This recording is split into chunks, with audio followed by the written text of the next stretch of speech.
Hello students, कैसे हो आप सभी। आज अपन एक नए टॉपिक के साथ फिर इसमें अपन एडवर्टाइजमेंट विज्ञापन के बारे में बात करेंगे। तो स्पेशली ब्राइड ग्रूम वाले जो एडवर्टाइजमेंट हैं उसकी बात करेंगे। लेकिन उससे पहले अपन थोड़ी एडवर्टाइजमेंट की कुछ विशेषताओं के बारे में बात कर लेते हैं। देखो, एडवर्टाइजमेंट क्या होता है। विज्ञापन विज्ञापन न्यूज़पेपर में दिया जाता है। तो न्यूज़पेपर में देने के लिए अपन को कुछ फिक्स फॉर्मेट में बातें लिख के न्यूज़पेपर वाले को देना रहता है।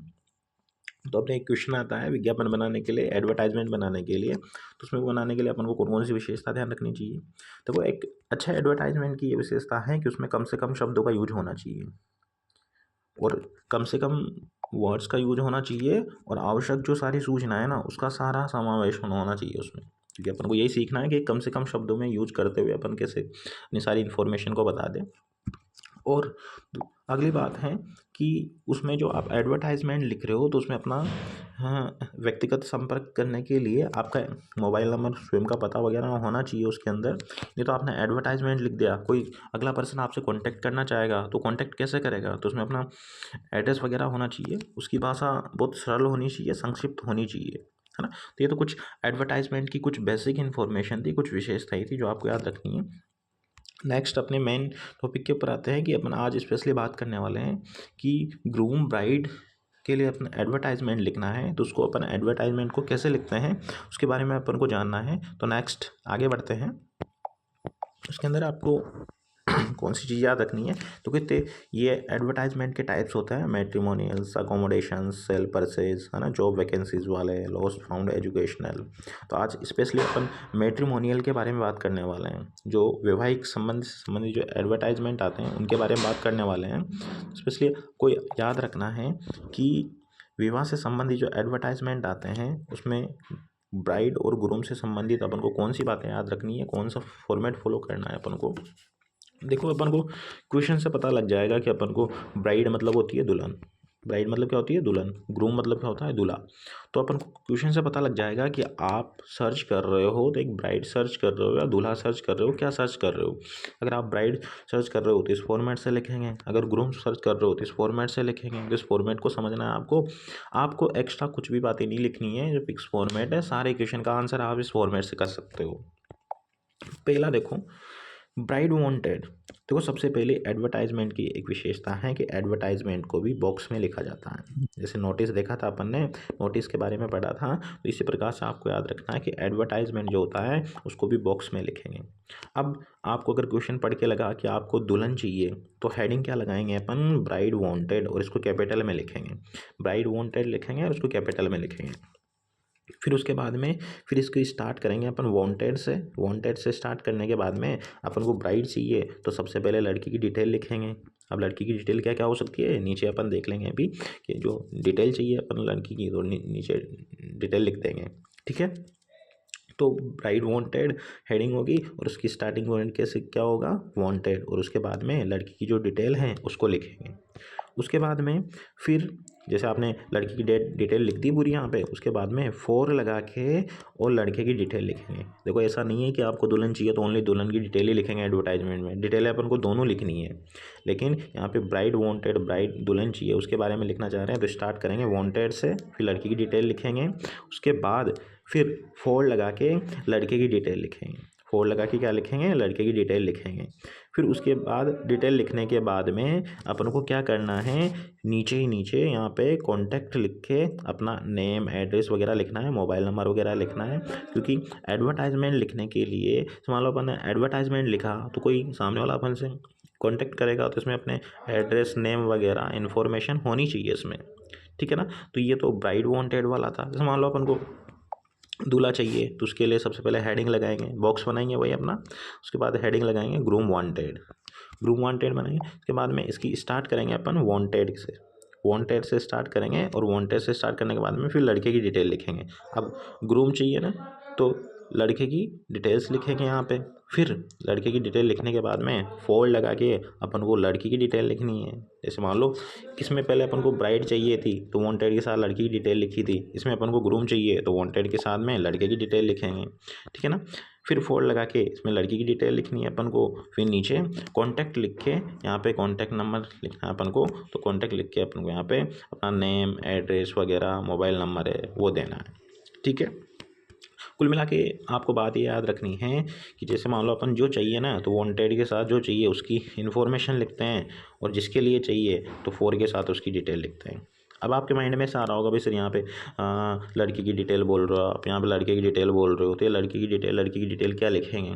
तो ये फिक्स डिटेलें हैं जो आपको याद रखनी है। जनरली जो सभी क्वेश्चन में लिख सकते हैं अपन इस चीज़ को। तो इस क्वेश्चन को देखो एक बार, जैसे मान लो आपको लड़के की डिटेल याद रखनी है, लड़की कोई डिटेल आपको याद नहीं है, तो लड़के की डिटेल आपको याद नहीं है, तो इसके लिए आप यही कर सकते हो कि आप कोई स्पेशली क्वेश्चन में डिटेल दी गई हो तो उसको तो अपन इन्वॉल्व करेंगे ही सही, नहीं तो आप ऐसे लिख सकते हो कि ग्रूम की डिटेल चाहिए, तो कैसे लिखोगे? अ बॉय, हैंडसम होना चाहिए, ठीक है ना, एज होनी चाहिए, उसकी एज मेंशन करेंगे, उसकी हाइट कितने फिट का है, जॉब क्या करता है, सैलरी क्या है उसकी, है ना, नो डोरी, कोई दहेज वगैरह नहीं चाहिए, कास्ट वगैरह वो कोई सिस्टम नहीं है ना, डिसेंट फैमिली से होना चाहिए, फादर गवर्नमेंट टीचर, है ना। तो इस टाइप से अपन को डिटेलें लिखनी है। ये तो एक डेमो के रूप में डिटेल लिखी है। अगर आपको कोई क्वेश्चन में स्पेशली डिटेल नहीं दी गई है तो आप इसको फॉलो करके और आराम से इस डिटेल को ऐड करके लिख सकते हो, ठीक है ना। जैसे मान लो ये तो ग्रूम की डिटेल है, लड़के की डिटेल है, तो लड़की की डिटेल हो तो उसमें क्या लिखेंगे? लड़की की डिटेल हो तो उसमें ये चीज़ लिखनी है अपन को, जैसे अ गर्ल ब्यूटीफुल होनी चाहिए। देखो एक लड़का होगा तो उसके लिए अपन हैंडसम शब्द यूज करेंगे, और ब्राइड की डिटेल में क्या लिखेंगे? उसके लिए ब्यूटीफुल यूज करेंगे। उसकी एज वगैरह लिख देंगे, हाइट वगैरह लिख देंगे, कैसी फैमिली से बिलोंग करने वाली हैं इसको लिख देंगे अपन ऐसा। पिक्स फॉर्मेट में ये बातें याद रखनी है आपको, है ना। इंग्लिश लेक्चरर हैं, सैलरी कितनी है, फादर बिजनेसमैन है ना, ये डिटेल है। तो देखो अगर क्वेश्चन में अपन को स्पेशली कोई डिटेल दे रखी है कि दूल्हा ऐसा ऐसा होना चाहिए, दुल्हन ऐसी ऐसी होनी चाहिए, तो उस डिटेल को ऐसा ऐड कर देंगे अपन। भाई डिटेल लिखते हैं ना, से कॉमा लगा के अपन को डिटेल लिखनी है, सेंटेंस बनाने नहीं है, ठीक है ना।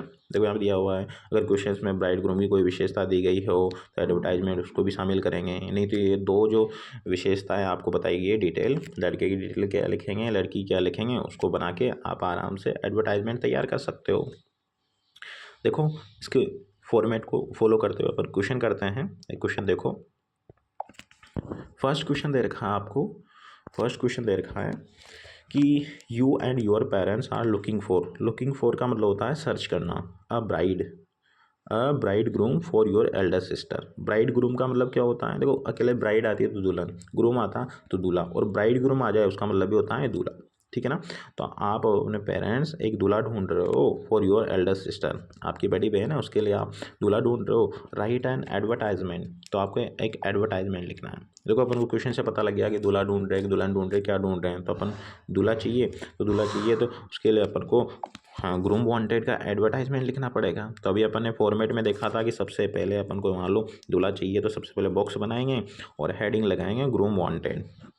देखो कोई भी एडवर्टाइजमेंट बनाते हो आप तो उसके लिए सबसे इम्पोर्टेंट चीज़ क्या है? इम्पोर्टेंट चीज़ यही है कि आप उसकी हेडिंग है वो एकदम सही लिखो, क्योंकि जो चेक करने वाले हैं उसको सबसे पहले आपकी हेडिंग को ही चेक करेंगे। अगर मान लो इसमें ही मिस्टेक है तो कहीं ना कहीं हो सकता है आपके पूरे क्वेश्चन को गलत कर देगा, तो आपको हेडिंग सही लिखनी है, ठीक है। जैसा कि अपन ने देखा था कि दूल्हा चाहिए तो ग्रूम वांटेड लिख दिया अपन ने, फिर उसकी स्टार्टिंग कैसे करते हैं? वांटेड शब्द से करते हैं, फिर दूल्हा चाहिए तो लड़के की डिटेल लिखेंगे। आप देखो लड़के की डिटेल क्या है, अपन ने अभी देखी थी, बॉय, हैंडसम, एज वगैरह लिख दी, गवर्नमेंट टीचर हैं, सैलरी इतनी है ना, डिसेंट फैमिली से हैं, कोई कास्ट का सिस्टम नहीं है, ठीक है। फिर जो जिसके लिए चाहिए लड़के की डिटेल लिख दी, तो फोर के साथ अपन क्या लिखते हैं? लड़की की डिटेल लिखेंगे। तो यहाँ पे फोर के साथ में अपने लड़की की डिटेल लिख रखी है, लड़की होनी चाहिए, ब्यूटीफुल होनी चाहिए, एज इतनी होनी चाहिए, डॉक्टर होनी चाहिए, है ना, सैलरी कितनी होनी चाहिए उसकी, कैसी फैमिली से होनी चाहिए, ये सारी बातें। ये फिक्स डिटेल है जो आपको मैंने अभी बताई थी कि ग्रूम की कौन सी डिटेलें लिखनी है और दुल्हन की कौन सी डिटेलें लिखनी है। नीचे जो याद रखने की बात है कि आपको कॉन्टैक्ट नंबर, अपना एड्रेस वगैरह ये ज़रूर लिखना है। एक जो एडवर्टाइजमेंट होता है उसमें मस्ट है कि आपको एड्रेस लिखना ही है, क्योंकि आप एडवर्टाइजमेंट लिख रहे हो तो सामने वाला आपसे कांटेक्ट करेगा तो कहाँ पे करेगा? तो आपको अपनी कॉलोनी के नेम वगैरह यहाँ पे ज़रूर लिखना है, मोबाइल नंबर लिखना है, इसको बॉक्स को बंद कर देना है। तो इस प्रकार से अपन को ये ग्रूम वांटेड वाला अपन ने क्वेश्चन का आंसर किया है। जैसे मान लो एक क्वेश्चन और देखते हैं, क्योंकि जितने क्वेश्चन करोगे ना तो प्रैक्टिस करोगे ना उतना अच्छा रहेगा आपके लिए। जैसे मान लो ये है इस क्वेश्चन में, you are mister Kush Meena, you are looking for a bride for his son. जैसे मान लो आप हो, you are mister Kush Meena हो, आपको उसमें ना हो यू आर लुकिंग, समझ आप सर्च कर रहे हो अ ब्राइड, आप दुल्हन चाहिए एक फॉर सन, उसके बेटे के लिए, है ना, अपने बेटे के लिए। तो एक दुल्हन चाहिए, तो अपन को क्वेश्चन से पता लग गया कि दूल्हा चाहिए कि दुल्हन चाहिए, अपन को पता लग गया। तो एक एडवर्टाइजमेंट लिखना है पब्लिश करने के लिए, तो सबसे पहली बात है कि अपन बॉक्स बनाएंगे, बॉक्स बनाने के बाद में हेडिंग लगाएंगे, है ना, बॉक्स बनाएंगे। बॉक्स बनाने के बाद में अपन को पता है कि अपन को दुल्हन चाहिए, तो हेडिंग क्या लगेगी, ब्राइड वांटेड, ब्राइड वांटेड उसको कैपिटल में लिख देंगे। अब इसको वांटेड के साथ वो डिटेल लिखेंगे जो अपन को चाहिए, तो दुल्हन चाहिए तो दुल्हन की डिटेल लिख दो। अभी अपन ने डिटेल देखी थी कि ब्यूटीफुल, है ना, ब्यूटीफुल होनी चाहिए, वेल एजुकेटेड होनी चाहिए, सिंसियर गर्ल होनी चाहिए, है ना, एज इतनी होनी चाहिए, है ना। ये फिक्स डिटेल है जो आपको याद रखनी है। अगर क्वेश्चन में डिटेल नहीं दी गई तो सभी में यही डिटेलें लिखनी है आपको। और क्वेश्चन में कोई स्पेशली डिटेल दे रखी है, जैसे मान लो यहाँ पे मैंने डॉक्टर लिखा, अगर क्वेश्चन में हो भाई टीचर होनी चाहिए तो अपन टीचर लिख देंगे यहाँ पे। अगर क्वेश्चन में जो दे रखा है उसको अपन मेंशन करना है, ठीक है। उसके बाद में देखो वो डिटेलें दे रखी हैं, रेस्पेक्ट फैमिली से होनी चाहिए, रेस्पेक्टेबल फैमिली से होनी चाहिए। फिर 4 के बाद में जिसके लिए चाहिए उसकी डिटेल लिखेंगे। अब दुल्हन चाहिए तो दूल्हे के लिए चाहिए तो दूल्हे के बारे में लिखेंगे, दूल्हे की भी फिक्स डिटेलें लिखनी है जो भी आपको मैंने बताई थी। हैंडसम बॉय होना चाहिए, एज लिख दो, है ना, कितना हाइट है उसकी, मैनेजर है ना, BOB बैंक में, है ना, सैलरी कितनी है उसकी, है ना, डिसेंट फैमिली से हैं, है ना, नो डाउरी, नो कास्ट बार, है ना, कोई जाति वगैरह कोई इशू नहीं है ना। फिर नीचे तो ये दोनों डिटेल है, आपको वो डिटेलें अच्छे से याद करनी है।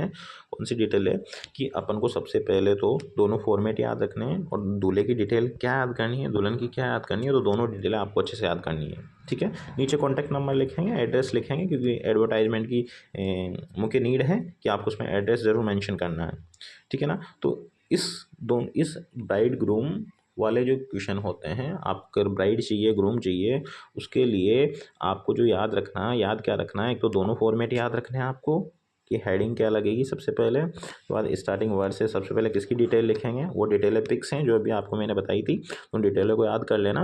बाकी उन डिटेलों को याद कर लिया और थोड़ा फॉर्मेट समझ लिया तो आप ईच एंड एवरी सभी क्वेश्चन को, जो मैट्रिमोनियल से संबंधित सारे क्वेश्चन हैं उसको सोल्व कर सकते हैं, ठीक है स्टूडेंट्स। Thank you.